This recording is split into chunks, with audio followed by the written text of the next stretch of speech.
Bonjour les élèves, voici la capsule du 27 avril. Aujourd'hui, on commence le bloc 4, c'est-à-dire votre dernier bloc pour le contenu de la 9e année. J'ai envoyé par courriel les documents de notes pour le bloc 4. Je l'ai envoyé sous deux formats. Le premier format, c'est le format sous document de notes vide, c'est-à-dire que ce sont les notes seulement. Ça serait pour les élèves qui aiment imprimer les notes si vous avez une imprimante, puis de prendre les notes et de les compléter au même temps que je vous explique. Le deuxième document, c'est le format de notes rempli, c'est-à-dire tout ce que vous verrez que j'explique à l'écran sera rempli déjà dans vos notes. Puis ça vous permettrait de visualiser les notes à l'écran, sans avoir à les imprimer. Puis encore une fois, c'est absolument pas essentiel d'imprimer les notes. Vous savez que vous avez toujours accès aux notes remplies que vous pouvez visualiser à l'écran et vous avez accès aussi aux capsules d'explication que je vais vous offrir presque à chaque jour. Encore une fois, sachez que nous allons couvrir les contenus essentiels seulement, c'est-à-dire les gros contenus qui pourraient, mais qui sont importants et que vous avez besoin de comprendre pour être prêt pour votre 10e année. Donc, ceci étant dit, on commence aujourd'hui avec la section 4.3 des notes du bloc 3. On saute par-dessus les sections 4.1 et 4.2. Donc, vous pouvez vous rendre directement à 4.3 pour ceux et celles qui aiment prendre les notes. Aujourd'hui, je dois voir avec vous autres comment isoler la variable y dans des équations. Puis ici, c'est vraiment une étape importante pour ce qui va s'en venir la semaine prochaine. Pour l'instant, peut-être que vous ne verrez pas le but, vous ne verrez peut-être pas le lien tout de suite, mais vous allez voir que la semaine prochaine, que ça va être essentiel de pouvoir isoler la variable y pour qu'on puisse tracer le graphique de droite. Puis vous allez voir que ça va être une technique qui est très, très efficace comparativement à la technique de la table de valeurs. Donc, cette semaine, mon but, c'est vraiment de vous rendre à l'aise avec la technique d'isoler la variable y pour que vous puissiez vivre des succès la semaine prochaine lorsqu'on aura à tracer des graphiques. Donc, on commence. On commence avec la A ici. Donc, encore une fois, si je veux isoler la variable y, ce que ça implique que je vais être capable d'avoir la composante qui est avec le 2y toute seule d'un côté de l'égalité, qui va vouloir dire que si je veux isoler le morceau 2y, j'ai besoin de me débarrasser du négatif x et de me débarrasser du négatif 3.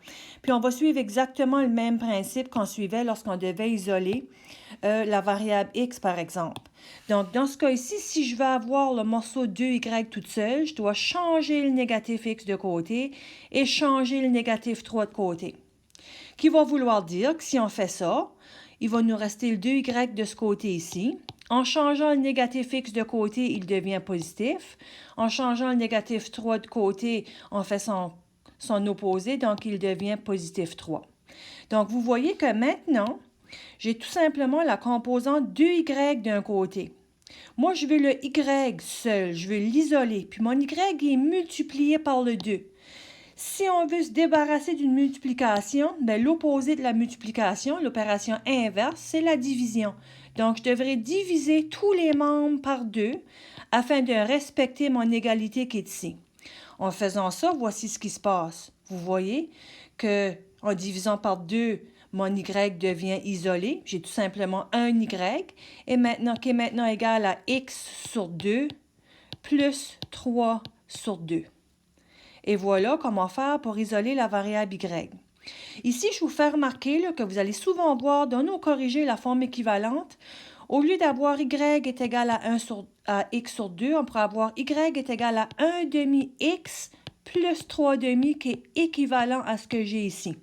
Là, vous allez voir que dans les corrigés, souvent, c'est ce qu'on va voir. Puis la raison pour ça, c'est parce qu'en réalité, là, en avant du x qui est ici, c'est comme si j'ai un 1. C'est là qu'on prend notre 1 demi que vous voyez devant la variable x. OK? Bon, passons au prochain exemple, à l'exemple B. La première chose que je vais te faire remarquer ici à l'exemple B, c'est que la valeur du y est négative. C'est toujours plus facile de travailler avec une valeur pour les y, une valeur positive. Okay? On remarque que les élèves font moins d'erreurs d'inattention. Donc, si c'est le cas, si on veut changer la valeur du y à une valeur positive, je peux la changer de côté. Puis en la changeant de côté, elle va devenir positive. Puis regardez, je vais faire 2 étapes d'un coup ici. Si je prends mon négatif 2 et je le change de côté, vous allez voir qu'on va aboutir avec notre y d'isolé. Donc, regardez ce qui se passe. Mon 1 demi va rester ici, 1 demi x. Le négatif 2 qui était ici, je le change de côté, son opposé devient positif 2. Puis le négatif y, je le change de côté, il devient positif y. Et voilà! Mon y est déjà isolé. OK? Au lieu de l'écrire comme ça, tu vas voir dans les corrigés qu'habituellement, on les a décrits comme ceci. Y est égal à 1 demi x plus 2, qui est encore une fois une forme équivalente à celle-ci. C'est juste qu'habituellement, on va écrire nos équations de droite avec le y en premier. Maintenant, vous remarquez probablement ici la même chose qui se passe avec la C. Vous voyez que la valeur du y, elle est négative. Donc, pour éviter des petits pépins possibles, on va la changer de côté pour qu'elle devienne positive. Puis, tant qu'à faire, on est aussi bien de prendre le 7 et le changer de côté également. Donc, le 3x, il n'a pas bougé, lui. Il a resté du même côté. Donc, il reste, on ne va pas le changer de signe. Le positif 7, lui, je l'apporte de ce côté-ci, donc on change de signe à négatif 7. Puis, le négatif y, je le change de côté.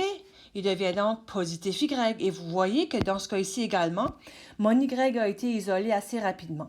Donc, encore une fois, je pourrais l'écrire comme ceci au lieu. Y est égal à 3x moins 7 et on aurait la forme équivalente. Et voilà comment isoler la variable x. Maintenant, on a choisi de ne pas travailler avec les fractions. Donc, vous pouvez éliminer l'exemple D, E et F, mais j'ai quand même pensé bon d'en faire quelques exemples supplémentaires avec vous parce que je ne pense pas que 3 exemples, c'est suffisant, étant donné que c'est un contenu qui est nouveau. Donc, pour ceux et celles qui voudraient prendre en note le nouvel exemple ici, vous pouvez le faire ou vous pouvez tout simplement suivre également. Donc ici, moi, mon but, c'est d'avoir cette partie ici toute seule de ce côté parce qu'à un moment donné, je veux arriver à avoir mon y d'isolé, qui va vouloir dire que je prends le 4x, je le change de bord.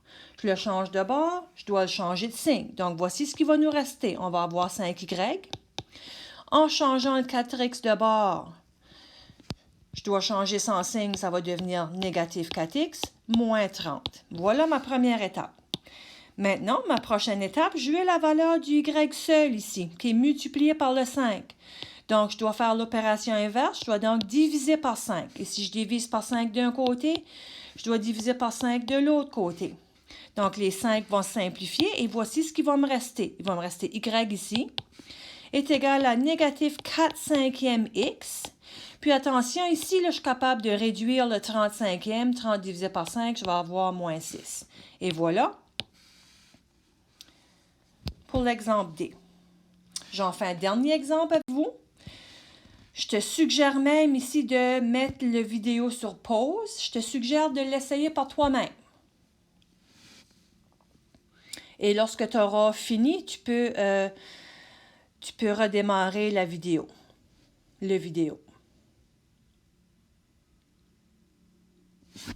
OK, donc on va voir si tu l'as eu. Donc, dans ce cas ici, là, la première chose que peut-être que tu l'as remarqué, peut-être que non. Je vais le faire des deux façons, juste pour te montrer. Disons que tu as remarqué que ton y, là, qui était négatif, puis que tu as voulu le changer à une valeur positive. Donc, ça voudrait dire que je prendrais mon négatif 6y, je l'apporterais de ce côté-là. Le 18, je l'apporterais de ce côté-ci. Voici ce qui nous resterait.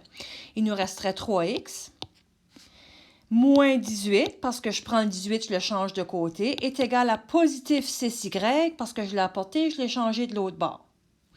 Maintenant, il me reste tout simplement à isoler la valeur du y, donc je divise par 6 partout. Et en faisant ça, voici ce qui me reste. 3x divisé par 6, vous voyez ici, là, je vais l'écrire comme ça pour tout de suite. Je vais te faire remarquer quelque chose dans l'instant, là. Moins 18 divisé par 6, ça va me donner moins 3 est égal à mon y.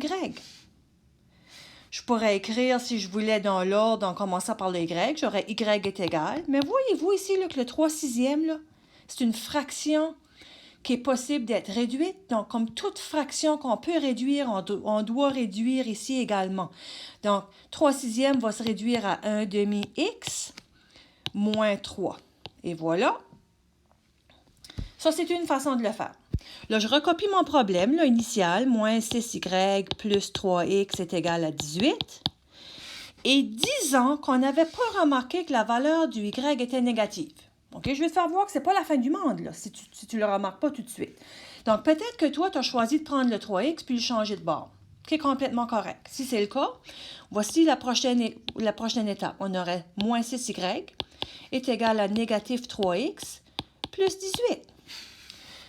Bon, maintenant, c'est important, tu dois remarquer que ton y est multiplié par négatif 6. Donc, je dois diviser par négatif 6 et non seulement diviser par 6. Donc, je divise par négatif 6, je divise par négatif 6, floum. Voici ce qui va me rester. Il va me rester y est égal. Attention, attention ici. Voyez-vous là? J'ai un négatif divisé par un négatif qui devient un positif. Puis mon 3/6, on a vu tantôt ici là, que c'était possible de le réduire, donc on va aller le réduire tout de suite à 1 demi-x. Puis là, j'ai un positif 18 divisé par un négatif 6 qui va me donner négatif 3.